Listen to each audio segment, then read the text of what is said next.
Nós vamos conversar nesta edição com o deputado Vicentinho, do PT de São Paulo, que acompanhou de perto o trabalho da comissão de juristas criada pela Câmara a partir dos trabalhos da comissão externa que acompanhou no ano passado as investigações sobre a morte de João Alberto num supermercado de Porto Alegre. Foi mais um negro assassinado pelos efeitos do racismo estrutural entranhado na nossa sociedade. Deputado Vicentinho, obrigado por aceitar o nosso convite e eu já começo querendo saber do senhor, se o senhor acredita que é possível colocar em prática essa proposta forte que veio no relatório final da Comissão de Juristas, que é criar uma nação antirracista. Bem, Keila, um abraço, obrigado pela oportunidade. Eu acredito sim, até porque não é possível. Nós estivemos, inclusive, lá em Porto Alegre, nessa comissão especial, acompanhamos, dialogamos com o governador, com a polícia, Ministério Público, com autoridades locais e, sobretudo, com familiares, o pai e a esposa do João Alberto. Depois, é muito simbólico a presença desses e dessas juristas, negros e negras, que se debruçaram, se dedicaram com uma extraordinária competência. E ontem, em sessão solene, como última ação nossa, digamos, do mês de novembro, nós apresentamos o presidente, o doutor Benedito Gonçalves, e também o relator, o doutor professor Silvio, que é, inclusive, um amigo meu de São Paulo, professor do Mackenzie, um grande intelectual, o resultado desse trabalho. Eu tenho uma plena convicção de que nós não podemos retroagir, não é possível. E, nesse sentido, eu acredito. O relatório trouxe diversas propostas, né, deputado? Diversas ações para que seja colocado em prática e o relator, inclusive o advogado, jurista, filósofo, esse grande pensador, doutor Silvio Luiz de Almeida, ele relatou nessa sessão solene que o senhor pediu para que fosse realizada para a apresentação do relatório final, ele listou diversas ações que ele acredita que sejam ações práticas, ações que podem ser colocadas logo para combater principalmente o racismo estrutural, o racismo institucional que atinge a nossa sociedade brasileira. Entre essas ações, o que o senhor destacaria mais de principal, de relevante para se colocar em prática agora? Bom, como você disse, no global, o nosso entendimento é que a sociedade se compenetre da importância da luta contra o racismo.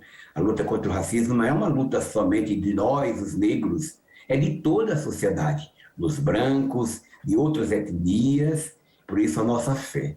Eu destaco, entre todos esses, uma coisa que eu considero fundamental e que deu efeito e que já é lei.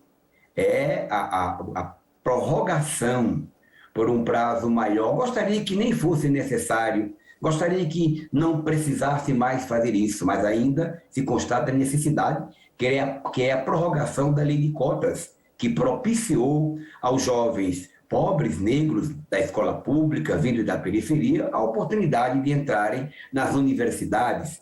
E hoje a gente tem um índice muito bom e nós teremos logo, logo juízes, advogados, delegados de polícia, policiais e outros profissionais para discutirem os destinos do Brasil com uma outra concepção e com uma experiência de vida que o faz mais justo. É isso que nós queremos.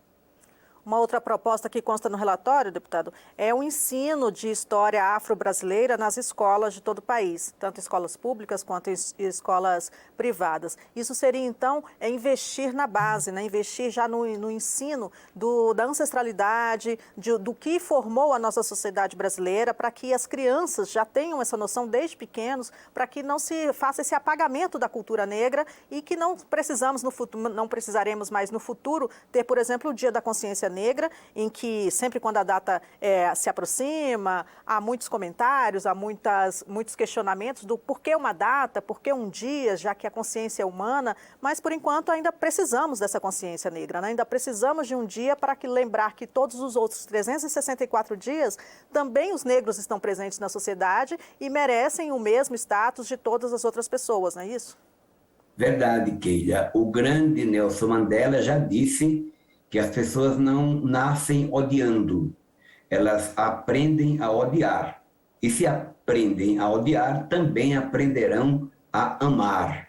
Essa é a nossa esperança. Razão pela qual o presidente Lula, na sua primeira gestão, a primeira lei que ele promulgou, que ele sancionou, foi a Lei 10.639, que introduz a história africana, do continente africano, com seus engenheiros, com a sua metalurgia, com a sua cultura, para que nós compreendêssemos que todos nós, independente do continente ou da cor da pele, somos iguais em termos de competência e de qualidade. Eu acho que isso é uma coisa muito importante. Eu recomendo, inclusive, a quem estiver aqui por Brasília nesses dias, que visite a exposição A História do Brasil Tem Cor, que está sendo exposta lá no corredor Teresa de Benguela, uma grande lutadora, uma grande guerreira que teve um quilombo e lá até exerceram a democracia. E mostra ali homens e mulheres que se destacaram na história do Brasil e da humanidade.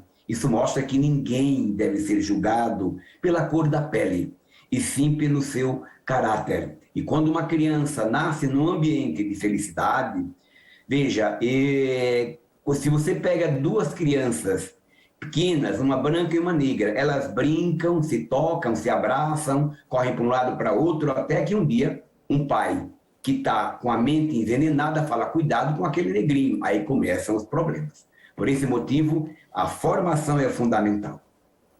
Exatamente, deputado. Eu queria também saber do senhor sobre como que pode ser colocada em prática essas propostas que vieram da Comissão de Juristas. É necessário criar projetos novos de lei ou os projetos que já tramitam aqui na Câmara, eles são suficientes para tentar reforçar essa luta contra o racismo? Se são necessários que os parlamentares aqui apadrinhem essas propostas que vieram da Comissão de Juristas para transformar isso em projetos de lei e fazer a tramitação aqui na Câmara até que se transforme em uma lei efetiva?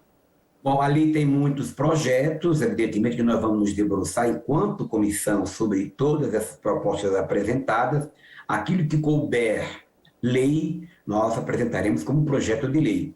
Mas tem muitas coisas como, por exemplo, a determinação, e tomara que não precise que tenha lei para isso, para que as empresas, tanto do segmento público e do privado, adotem políticas preventivas de formação dos seus funcionários. Lembremos que quem sufocou, quem assassinou o Beto lá no Carrefour foi um profissional. Se esse profissional tivesse um outro tipo de formação e, portanto, responsabilização da empresa. Neste caso, seria ideal que as empresas assim o fizessem. Pois se assim não fizerem, o próprio Estatuto da Igualdade Racial e projetos que todos nós temos individuais, além do Estatuto, ou a própria lei poderá obrigar. O Carrefour, por exemplo, claro que a crítica é pesada ao Carrefour, mas eles tomaram, digamos, uma postura de compliance, né? No sentido de buscar um caminho para a prevenção, inclusive com gestores negros. O Magazine Luiza tomou atitudes para formar para a área, inclusive da administração, pessoas negras, foi criticada por isso. Esses bons exemplos têm que servir como uma grande referência, senão a gente não consegue avançar. Então, o senhor quer dizer exatamente isso, que é necessário mais do que leis. O parlamento faz sua parte, a aprovação de leis, mas a aplicação delas no dia a dia da sociedade tem que vir lá da base, da educação, da campanha de conscientização, para que as pessoas mudem a consciência, é isso?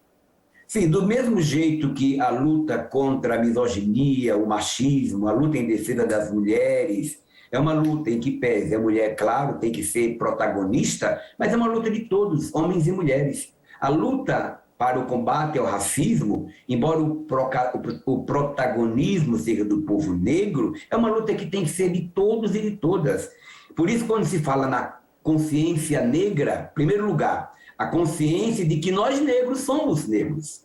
A inteligência, digamos assim, a comunicação de massa é tão sufocante que, às vezes, o negro tem vergonha de ser negro. Às vezes, o negro não percebe que ele deveria ter uma outra função para desenvolver e ter essa consciência de que, na condição de negro, temos que lutar para sermos iguais e termos os mesmos direitos.